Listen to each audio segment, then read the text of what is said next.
मित्रों, माँ वांकल जो ट्रस्ट है उनके व्यवस्थापक महोदय जी से अपन बात करेंगे और माँ वांकल के इतिहास से संबंधित जो भी समस्त घटना है उन समस्त चीज़ों की अपन जानकारी प्राप्त करेंगे। श्रीमान जी, आपका परिचय बताइए। मेरा नाम भीम सिंह भाटी है।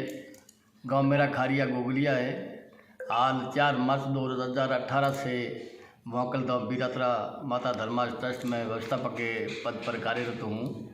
उससे पहले 37 साल की पोस्टल डिपार्टमेंट में और 14 साल army department APS army postal service में 14 साल और डिप्यूटी सर्विस करने के बाद में मैंने वापस पोस्टल डिपार्टमेंट ज्वाइनिंग की। 37 साल की नौकरी 30 जून 2013 में रिटायरमेंट हूँ।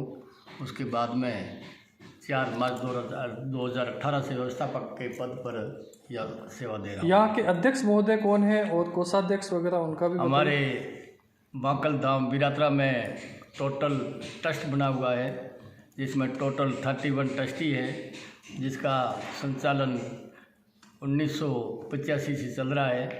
पहले 3 बार हमारे ट्रस्ट के अध्यक्ष श्री भेद सिंह जी ढोक, जो अभी वर्तमान में यहाँ से 4 किलोमीटर दूर है। उसके बाद में वर्तमान में 2014 से श्री संगत सिंह जी रिटायरमेंट कैप्टन परो वो अध्यक्ष हैं और कोषाध्यक्ष तेजरा श्री एडवोकेट रूप सिंह जी राठौड़ है और सचिव सेक्रेटरी महोदय श्री भेद सिंह जी है। 2 हमारे उपाध्यक्ष हैं, वो अभी हमारे संचालन ट्रस्ट का कर रहे हैं और टोटल ट्रस्टी जो है 31 है। जी, तो आप श्रीमान जी माँ वांकल धाम से संबंधित जो इतिहास है वो मैं जानकारी चाहूँगा आपसे। माँ वांकल का इतिहास जहाँ तक मुझे अनुभव है, हिंगलाज माता मंदिर बलूचिस्तान और पाकिस्तान के बॉर्डर के ऊपर आया हुआ है। वहाँ बहुत ही कई सदियों से हिंगलाज माता का मंदिर है। वहाँ पर कुछ राक्षस शक और हुर नाम के जो राक्षस विदेशों में थे, उनका वो बहुत ही अत्याचार हो रहा था वहाँ पर। तो श्री वीर विक्रमादित्य जी उस समय उज्जैन के महाराजा थे, उनको किसी ने सूचना दी कि वहाँ पर इन राक्षसों का बहुत ही अत्याचार हो रहा है। तो वो वीर विक्रमादित्य जी अपनी सेना लेकर के वहाँ हिंगलाज माता मंदिर और बलूचिस्तान में वहाँ गए और वो उनका वध करके उसके बाद में हिंगलाज माता मंदिर में पूजा अर्चना करने गए। वहाँ उन्होंने देखा कि ये जगह बड़ी पवित्र है, तो मैं यहाँ माता जी का कुछ आशीर्वाद ले लूँ और कुछ तपस्या कर लूँ। वहाँ तपस्या करने के बाद में हिंगलाज माता बहुत ही उनके ऊपर प्रसन्न हुई। प्रसन्न होने के बाद में पूछा कि आप हमारे से क्या चाहते हैं। तो वीर विक्रमादित्य जी ने कहा, आपको मैं उज्जैन नगरी ले जाना चाहता हूँ, कृपया करके आप मेरे साथ में पधारने का कष्ट करें तो आपकी अति कृपा होगी। हिंगलाज माता जी ने वीर विक्रमादित्य जी को कहा कि मैं तो आपके साथ में चल नहीं सकती हूँ, लेकिन वांकल नाम की एक शक्ति आपके साथ में वरदान के रूप में मैं दे देती हूँ। वो जो भी आपकी इच्छा होगी वो आपकी पूर्ण करेगी। तो वो वहाँ से लेकर के उस शक्ति को रवाना हुए, लेकिन रवाना होने से पहले हिंगलाज माता ने उनसे एक शर्त रखी कि आप जब तक उज्जैन नहीं पहुँचते हो, जब तक आप पीछे मुड़ करके आपको नहीं देखना है। यदि पीछे मुड़ करके आपने देख लिया तो आपकी जो ये शर्त रखी हुई है ये आप हार जाओगे और वो शक्ति वहीं पर विराजमान हो जाएगी। तो उस समय तो कोई जहाज हेलीकॉप्टर वगैरह थे नहीं, घोड़े हाथी वगैरह यही थे। पैदल चलते चलते बीच में कई रात पड़ गई होगी, दिन भी पड़े होंगे। यहाँ से 10-12 किलोमीटर में एक घोनिया गांव है। घोनिया गांव के पास में गोराना करके एक बहुत बड़ा टिब्बा है। गोराना पहाड़ी मतलब पहाड़ी नहीं है, वो धोरा है, टिब्बा है बहुत बड़ा, वालू का स्तूप। हाँ, वहाँ करीब 4-5 बजे होंगे, लेकिन वो जगह सुरक्षित नहीं सी थी उस समय। यहाँ भी कुछ राक्षसों का और कुछ अत्याचार होता था, तो कि ये शक्ति कोई मेरे से छीन के लेके नहीं जाए, इसलिए उन्होंने उस जगह को सुरक्षित नहीं समझ करके वहाँ से रवाना हो गए। रवाना होने के बाद में जो अभी ये गढ़ मंदिर बना हुआ है ऊपर पहाड़ी के ऊपर, ये जगह बड़ी सुरक्षित उन्होंने समझी। रात्रि यहाँ विश्राम किया। विश्राम करने के बाद में उस शक्ति को, ये जगह बड़ी पवित्र जगह है, ये बहुत ही तपोभूमि में बड़ी शक्ति है। तो माता को यही जो है जगह पसंद आई और वीर विक्रमादित्य जी को चमत्कार दिया कि आप चारों दिशा उन्होंने भूल गए और दिशा भ्रमण हो गई। किसी दिशा का पूर्व पश्चिम दक्षिण उत्तर का उनको मालूम नहीं पड़ा। जब आवाज़ आई कि आपने जो वे शर्त रखी थी हिंगलाज माता वो आप हार गए हैं, अभी मैं आपके साथ में आगे तो नहीं चल सकती हूँ, लेकिन आपको शक्ति के रूप में मैं वरदान देता हूँ, जो भी आपकी इच्छा होगी वह उस दिन भी पूर्ण होगी। उसके बाद में वीर विक्रमादित्य जी यहाँ से चले गए। ये बात है करीब 2022 साल पुरानी। उसके बाद में उसमें यहाँ कोई जनसंख्या वगैरह कोई ज़्यादा तो थी नहीं। कुछ लोगों ने उस शक्ति को देखा तो पुराने ज़माने में अपने हिंदू संस्कृति में सनातन धर्म में मूर्ति पूजा में विश्वास करते थे, तो लोगों ने उस मूर्ति को वहाँ विराजमान करके और तपस्या शुरू की। तो माता जी ने उनको वरदान देना शुरू कर दिया। वरदान देने के बाद में लोगों को बहुत चमत्कार मिला, उसका फल भी मिला। उसके बाद में कई साल लोग वहाँ पर तपस्या करते रहे। उसके बाद में चलते चलते लोगों ने देखा कि अब हम तो बहुत बूढ़े हो गए, वहाँ चढ़ नहीं सकते हैं। तो माता जी को प्रार्थना की, यदि आप इजाज़त दें तो हम आपको नीचे लेकर के तलहटी में पहुँचते हैं, वो आपको हर इंसान जो है पूजा अर्चना करेंगे और आपको दर्शन कर पाएंगे। तो फिर यहाँ नीचे लेके आए माता जी के यहाँ एक बड़ा पत्थर है जो आपने अभी देख करके आए हो, जो नीम का पेड़ है। उसके पास में एक हमारे पूजनीय माता जी के भीड़ जी पुजारी है, जो परिवार भर से आते हैं, जो अभी भोपा है साफे के अंदर एक पगड़ी में जो एक पढ़ाई लगी हुई है, वो इनका चिन्ह है। वो इनके अभी तक भी वो सेवक है। और भोपा परिवार के वंश से श्री घोनिया से श्री बसंत सिंह जी भोपा परिवार, वो बड़े जो है माता जी के सेवक थे, बहुत ही भगत थे, भोपा परिवार से थे। तो उनको छोटा सा जो है यहाँ पहाड़ के ऊपर इस पत्थर के ऊपर जो है मंदिर बनवाना था। माता जी को वो एक लाइन कोयले की करके शाम को गए, यदि हमारे में शक्ति आप में शक्ति है और हम आपके अच्छे यदि सेवक हैं तो इस पत्थर के 1/2 भाग हो जाए तो हमारी इच्छा अनुसार जो है इसमें छोटा सा मंदिर बनवा दें। तो वो सुबह जब वापस पूजा करने के लिए आए तो पत्थर 1/2 भाग हो गया और वो जगह इनको मिल गई, वहाँ मूर्ति विराजमान की। उसके बाद में ये कार्य चलता रहा। ये मंदिर जो अभी वर्तमान में बना हुआ है, ये 2002 में इसकी नींव रखी गई थी। उसमें हमारे राजस्थान के सीएम श्री भैरू सिंह जी शेखावत के द्वारा ये नींव रखी गई। इसका कार्य 2009 में पूर्ण हो गया। उसमें प्रथम प्रतिष्ठा इसकी की गई। उसके बाद में हर साल जो है इसकी एक प्रतिष्ठा पाटोत्सव जिसको बोलते किया जाता है। अभी 5 मार्च को इसका 12वां पाटोत्सव होगा और इसमें 3 मेले लगते हैं, 2 नवरात्रि होती है। हज़ारों की संख्या में जो है श्रद्धालु आते हैं, अपनी अर्चना करते हैं।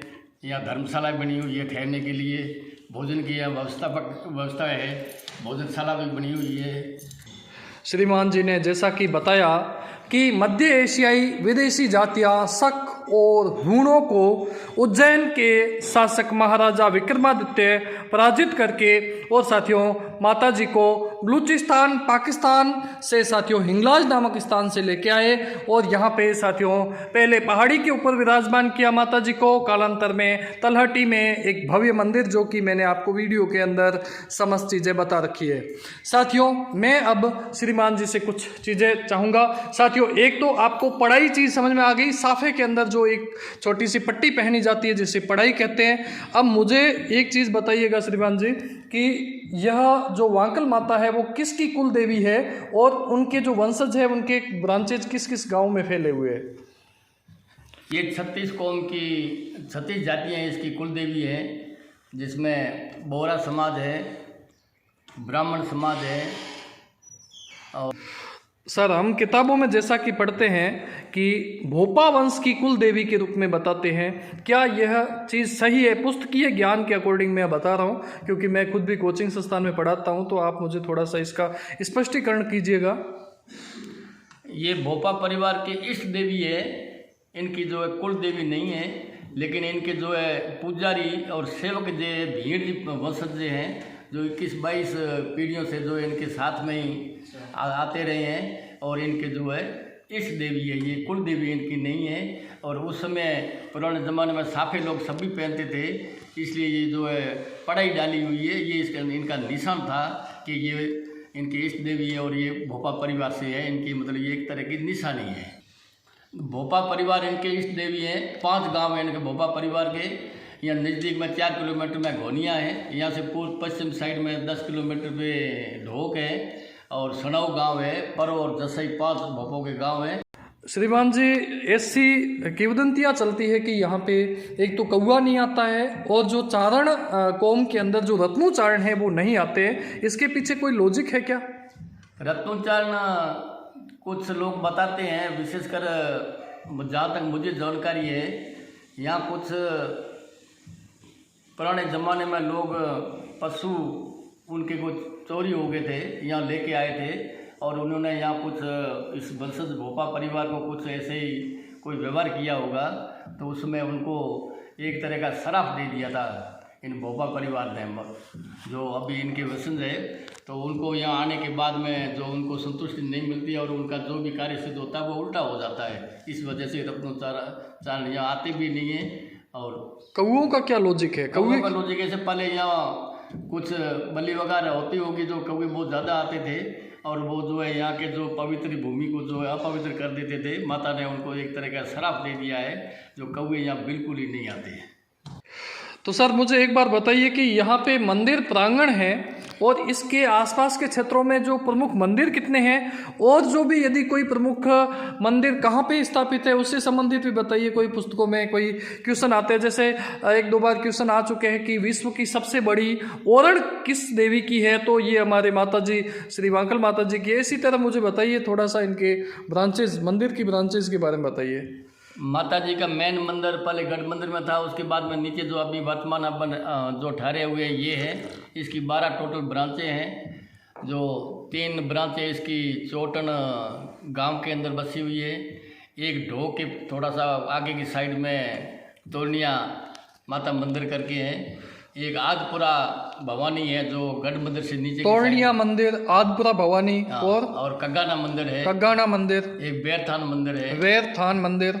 एक खील डेयरी मंदिर चोट, खील डेयरी मंदिर, वही गोराणा माता मंदिर, गोराणा माता मंदिर इसका, और जूना बिरात्रा है, जूना बिरात्रा, एक तोरनिया तलहटी नीचे भी है, तोरनिया तलहटी मंदिर। कुल मिला करके 12 माता जी की ब्रांचें हैं। 12 ब्रांचेज साथियों यहाँ पे है। मूल मंदिर जो है उसके आसपास के क्षेत्रों में है, और कोई इनका प्रमुख मंदिर थोड़ी है कहीं पे। इनका माता जी की 12 ब्रांचें हैं, लेकिन एक कृष्ण मंदिर भी यहाँ है, जो यहाँ इसके जूना बिरादर के पास में बना हुआ है। और कृष्ण मंदिर के पास में हमारे गौशाला भी बनी हुई है, जहाँ 500 से 550 गायें हैं। और जो हम यहाँ दूध वगैरह लाते हैं, चाय वगैरह बनवाते हैं, वो सब उस हमारी गौशाला से आती हैं।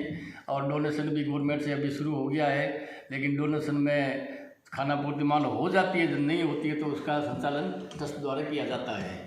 और अभी जो आपके सामने ये गढ़ मंदिर की सीढ़ियों 360 सीढ़ियों के ऊपर जो मंदिर बन रहा है, ये शिव मंदिर बन रहा है। इसका अभी पाटोत्सव करने वाले थे, इनका काम अभी चल रहा है, लेकिन किसी कारणवश, किसी कोरोना वजह से जो 1 साल आगे बढ़ा दिया है। ये मंदिर जो बन रहा है ये हिंदुस्तान में 2nd नंबर है। ऐसा हिंदुस्तान के अंदर बड़ा भव्य मंदिर नहीं बन रहा है। और 12 ज्योतिर्लिंग भी इसमें लगेगी और बहुत बढ़िया मंदिर बनेगा। मुझे एक चीज़ का बताइए, क्या वांकल माता की पूजा हिंदू ही करते हैं या फिर मुस्लिम भी करते हैं? यहाँ हाँ जी, ये यहाँ पूजा करने में पहले जो हिंगलाज माता मंदिर में, वो जहाँ तक हमारे को जानकारी है, वहाँ हिंदू और मुसलमान सभी पूजा करते हैं। पाकिस्तान के बलूचिस्तान में, हाँ, बलूचिस्तान के अंदर जो वहाँ पहले हिंगलाज माता के मंदिर बना हुआ है। लेकिन यहाँ हमारा जो ये मंदिर है, इसमें 36 कौम आने के लिए किसी को कोई मनाही नहीं है। लेकिन इस मेन मंदिर में सिर्फ भोपा वंशज जो परिवार है, वही पूजा, मेन मंदिर है, वही हमारे पुजारी होते हैं। मोमडन्स भी आते हैं क्या पूजा करने के लिए? आते हैं। किसी भी जाति को, कोई किसी भी धर्म से हो, किसी भी जाति से हो, कोई मतलब आने की मनाही यहाँ नहीं है ना।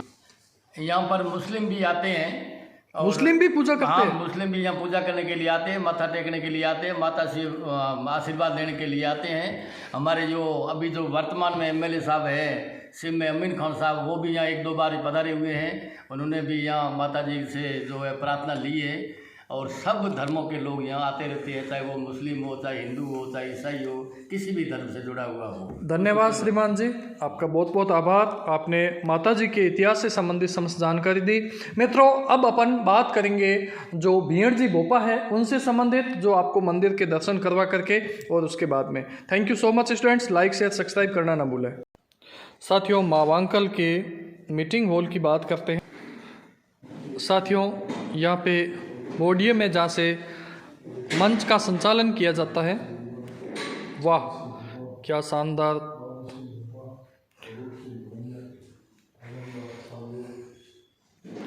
मीटिंग हॉल है ट्रस्ट का। ये पुखराज सिंह जी चौहान साहब जो मेरे क्लासमेट रह चुके हैं, प्रिय मित्र है, वो भी यहाँ पे अकाउंटेंट के पद पे मावांकल ट्रस्ट में कार्यरत है। श्रीमान जी के द्वारा एक साथियों माता वांकल जी की प्रतिमा भेंट की जा रही है। माता जी की प्रतिमा श्रीमान जी के द्वारा भेंट की गई। माता जी आपको खुश रखें। हो गया।